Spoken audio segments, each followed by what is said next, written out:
Bueno, pues buenos días otra vez y muchas gracias a todos. Gracias, Loreto. Si me permites, brevemente voy a contar un poco tu perfil para que todo el mundo, aunque habrá mucha gente que te conozca, todo el mundo sepa quién es Loreto Ordóñez. Asturiana, con más de 25 años de carrera en el sector energético, ingeniera de minas, máster en combustión y energía por la Universidad de Leeds, en Reino Unido, y MBA por el IES. Lidera desde el 2011 Engie en España, pero también cuenta con una amplia experiencia en consejos de administración como Solum, que es la antigua CLH, o Gestam. Desarrolla otras actividades de gran impacto social, es presidenta de la Asociación de Amistad Hispano-Francesa Diálogo y consejera de Comercio Exterior del Gobierno francés. También es miembro del Consejo Empresarial Español para el Desarrollo Sostenible, en Forética, y del Consejo Estratégico Mujer e Ingeniería. Con todo esto, Ordóñez acumula un extenso conocimiento a la hora de abordar con rigor y éxito los grandes retos del sector energético. Y antes de hablar y que me cuentes, voy a posicionar un poco lo que es Engie, que me parece que es muy importante. El grupo francés Engie tiene prácticamente 2 siglos de historia.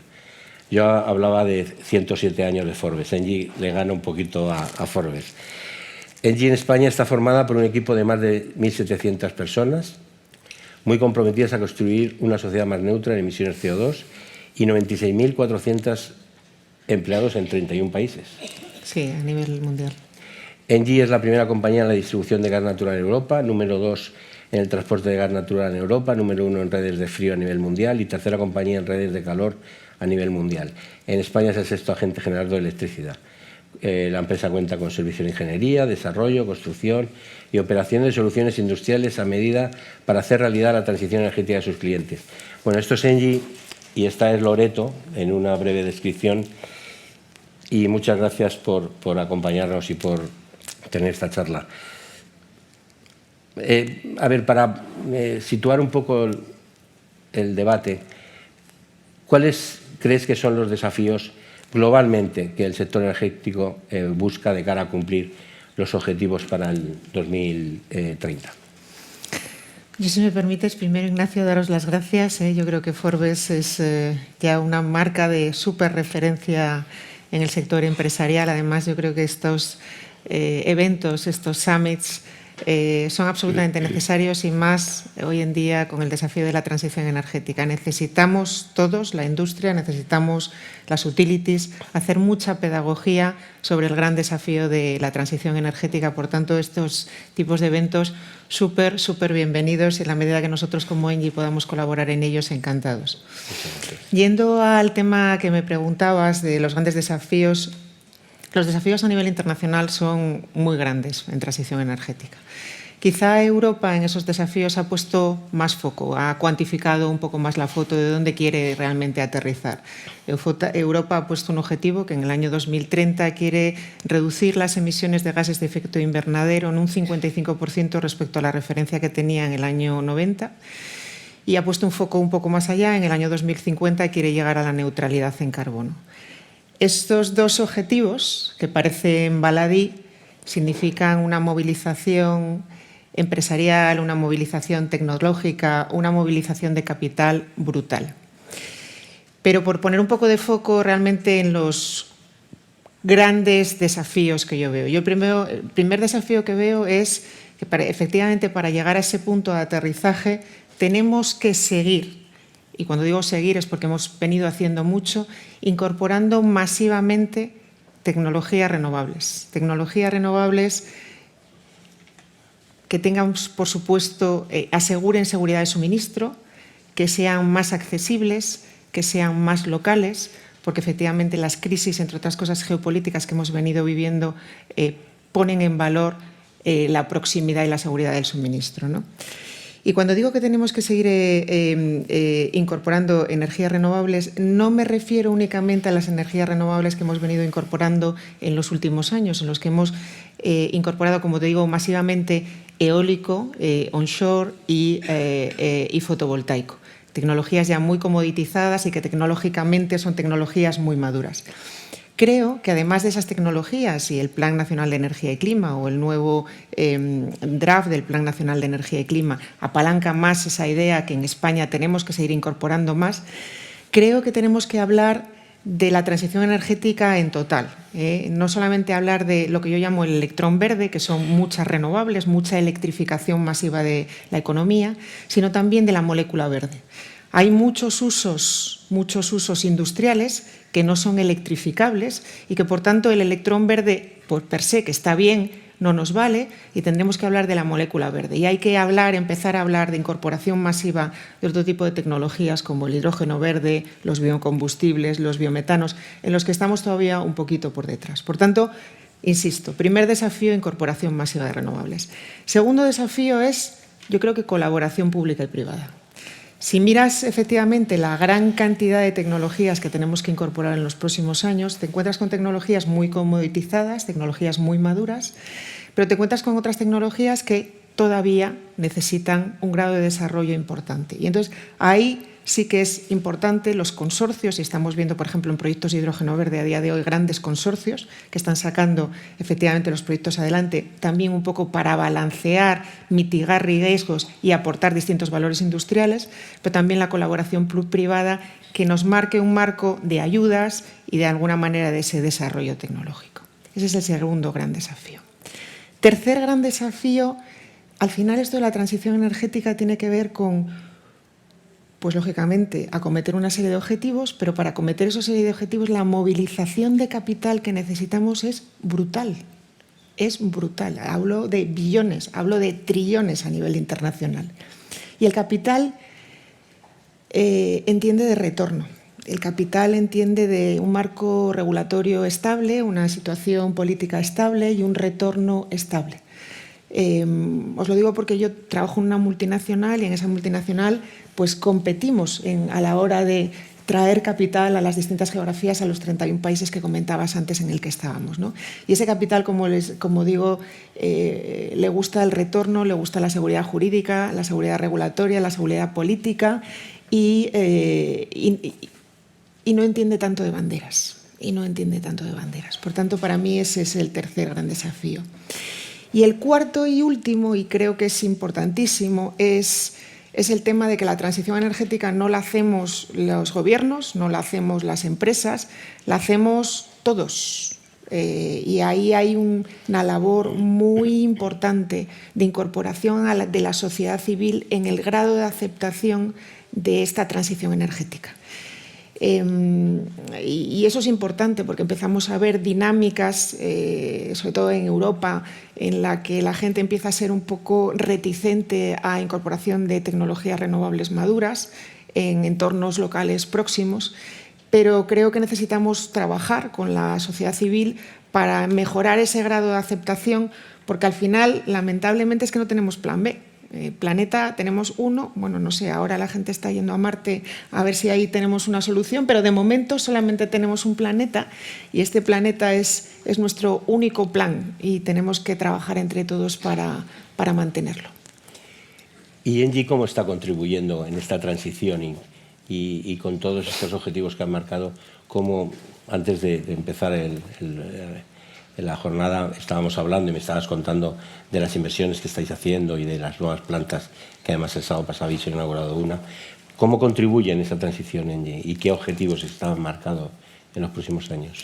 Sí, el sábado pasado inauguramos un proyecto muy bonito que es la mayor planta termosolar para uso industrial en Europa y la primera en España para uso industrial, para Heineken en Sevilla.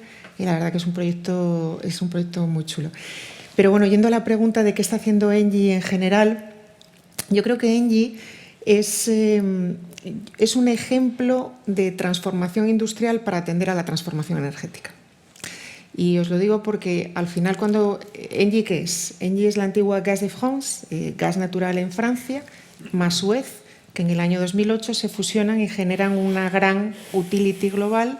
Pues eso, 31 países, 100.000 empleados, cotizada en el CAC 40, etcétera, etcétera. Pero Engie tenía un corazón, o sigue teniendo un corazón gasista importante, porque básicamente es el gran transportista midstreamer de gas en el negocio europeo. Pero se da cuenta, efectivamente, hace una reflexión estratégica de decir, oye, ¿cómo yo creo que la transición energética, cómo yo veo el futuro energético? y cómo me tengo que posicionar.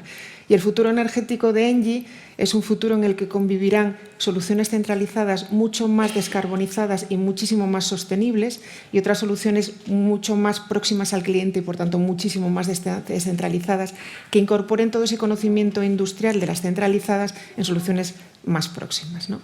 Entonces, lo que hemos hecho en los últimos años, hemos hecho básicamente una rotación brutal de capital, ¿eh? Es decir, sacando capital de la parte térmica y reinvirtiendo todo ese capital en la parte renovable. Nosotros tenemos a día de hoy, como os decía, presencia en 31 países, 100.000 megavatios, 102.000 megavatios básicamente de generación instalada, que por ponerlo en perspectiva es básicamente la generación instalada en España, y el 50% de esa capacidad ya es renovable. ¿Y qué queremos seguir haciendo? Pues queremos seguir rotando capital hacia esas tecnologías más renovables y menos térmicas. Hemos cerrado ya todo el carbón que teníamos y a día de hoy estamos replanteando lo que llamamos el gas to power, la generación eléctrica térmica a través de gas. Vamos a una velocidad importante y estamos incorporando anualmente 4.000 megavatios de renovables en tres tecnologías, yo diría.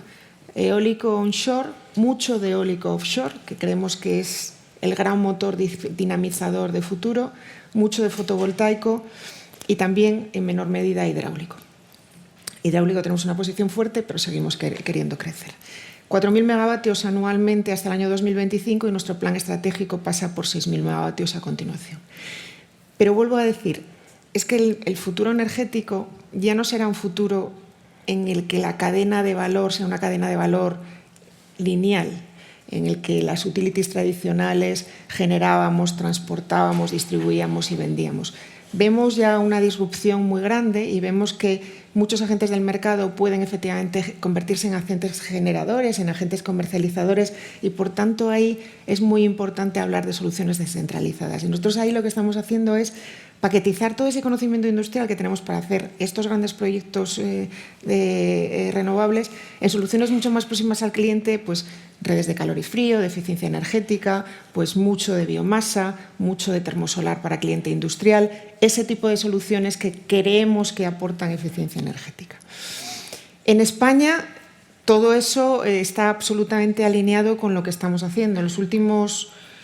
Yo diría que en los últimos 3 años, por poner en perspectiva, en Iberia, entre España y Portugal, hemos invertido en proyectos por más de 5.000 millones de euros de capital en básicamente 3 tecnologías: eólico, mucho de hidráulico y mucho fotovoltaico. Y la segunda palanca grande de crecimiento es apostar por utilizar nuestro propio capital también para esas soluciones descentralizadas a clientes industriales en la que la verdad es que estamos teniendo a día de hoy mucho éxito. Vemos una tasa muy importante de movilización de cliente industrial en busca de esas soluciones mucho más descarbonizadas, ¿no? Al final, yo creo que la diferencia o la apuesta de ENGIE es una clara apuesta de transición energética. Solamente invertimos en aquellos proyectos en los que efectivamente podamos demostrar que descarbonizamos. De hecho, tenemos cada una de las unidades de negocio, tenemos un presupuesto en términos del CO2 que nos podemos gastar, con lo cual te puedo decir que es un tema muy relevante en las decisiones de inversión. Y yo creo que en España el gran elemento diferenciador es que somos capaces de hacer soluciones integrales. Y esto de cara al cliente industrial es un punto importante, porque hacemos la ingeniería, hacemos el diseño, hacemos la instalación, hacemos la operación y mantenimiento, ponemos nuestro balance incluso a disposición de nuestro cliente industrial y le damos una solución integrada, ¿no? De tal manera que transformamos de alguna manera ese CAPEX grande que él tendría que invertir en ese proyecto en una solución de OPEX laminada a lo largo de la vida útil del proyecto. Así que es una apuesta, yo creo que por lo menos muy interesante. Muy interesante. Lo es. Y con los objetivos de desarrollo sostenible que están marcados, ¿cómo está ENGIE alineado con ellos? Y te iba a preguntar si eres optimista del cumplimiento, no por ENGIE, sino en general, de que se vayan a cumplir para llegar al año 2030 con ellos realizados. Yo creo que los objetivos de desarrollo sostenible tienen una parte filosófica que hay que aterrizar. Y me refiero a Lo primero, no creo que ninguna corporación, gran corporación a día de hoy, pueda sobrevivir si no incorpora objetivos de desarrollo sostenible. Primera reflexión. La segunda reflexión que yo te haría es, una vez que tengo esos objetivos de desarrollo sostenible, yo tengo que hacer un match entre qué es lo que dicen los objetivos de desarrollo sostenible y a qué me dedico y cuál es mi plan de negocio, para ver dónde encuentro el punto de alguna manera de inflexión y de encaje. En nuestro caso es muy claro, nosotros nos dedicamos a transición energética. O sea, nosotros somos una utility que hace transición energética. Por tanto, los objetivos de desarrollo sostenible en términos de impacto climático, de energía accesible, de innovación e industrialización, de todo esto, para nosotros es claramente nuestro plan de negocio. Entonces, nosotros incorporamos esos objetivos de desarrollo sostenible como parte de nuestra cultura empresarial, pero más allá como parte de nuestro governance, como parte de los objetivos que tenemos y como parte de nuestra toma de decisión, lo cual es un punto importante, porque una cosa es decir que yo me quiero comportar o quiero tener un plan de crecimiento en base a los ODS y otra cosa es cuantificar qué voy a hacer de cada uno de esos ODS o de los ODS que efectivamente reflejan más mi modelo de negocio y incorporarlos dentro de mi cultura empresarial. En nuestro caso, la diferencia de Engie es que el management se ha creído, nuestra dirección, nuestra corporación se ha creído que efectivamente esos objetivos hay que cuantificarlos y esos objetivos se declinan dentro de la organización con un governance absolutamente claro, de tal manera que, como te decía, nosotros no somos capaces de levantar capital dentro de la organización si no atendemos a esos criterios. ¿Cómo se involucra una compañía tan grande a los empleados? Al final las empresas son las personas. Entonces, ¿cómo eres capaz de involucrarles de una manera tan directa para que ellos mismos en el día a día se sientan que también están trabajando de cara al apoyo a la sostenibilidad y a los buenos objetivos?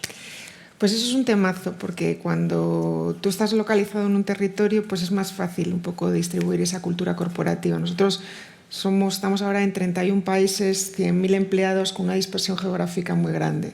Pero hemos desarrollado un concepto de lo que llamamos filosofía positiva, ¿no?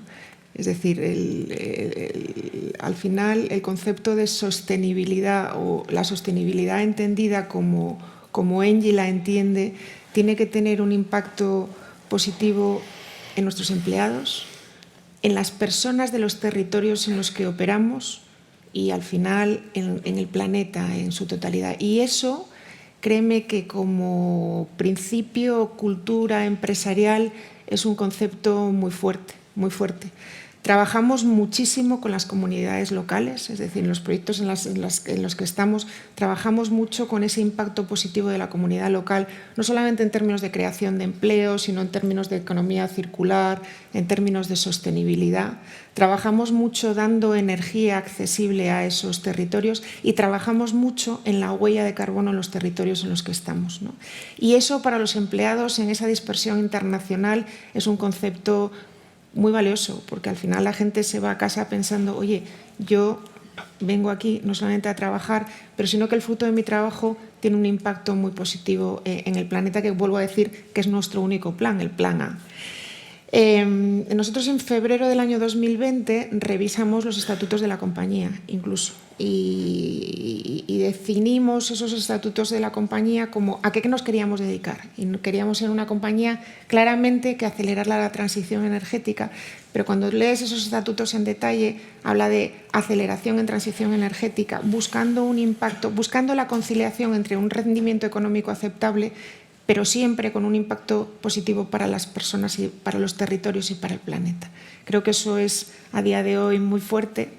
Creo que todo el governance, como te decía antes, de la corporación está absolutamente aterrizado en ese concepto.